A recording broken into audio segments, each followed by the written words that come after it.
Throughout reading this chapter, I learned that there are many different types of standardized tests that focus on understanding the skill level of infants, toddlers, and school-age children.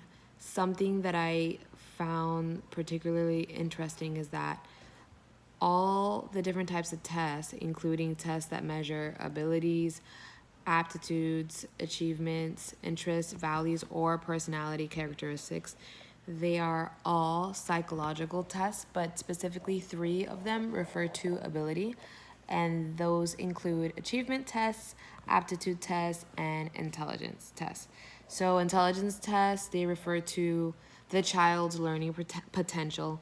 The aptitude test focuses on measuring the potential that they have to learn or develop proficiency in different types of areas.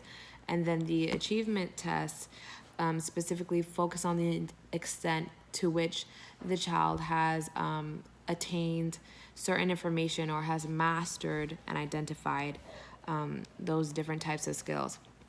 That was interesting that there are personality tests. That's something that I personally didn't know. So in regards to the extending portion of connecting, extending, and challenging, that definitely extended my knowledge because I wasn't aware that they did anything like that.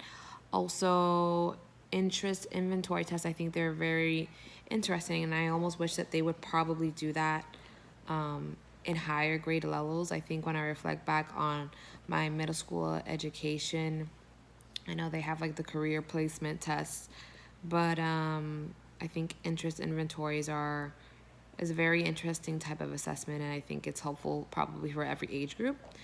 In regards to validity and reliability, I do realize that those are very two important factors that aren't the same but are definitely equally as imperative to have in the testing process. Validity refers to the degree to which the test serves the purpose for which it is intended to be used. So we want to make sure that whatever it is the child's being tested for, the exams that they are given are the best tools to measure that specific need, measure that specific skill. And then reliability refers to the extent to which a test is stable or consistent. You know, there could be many different factors that could weigh in onto the reliability of the exam. So those always need to be assessed and reviewed and updated so that they are useful and they are consistent. Similarities that reliability and validity have include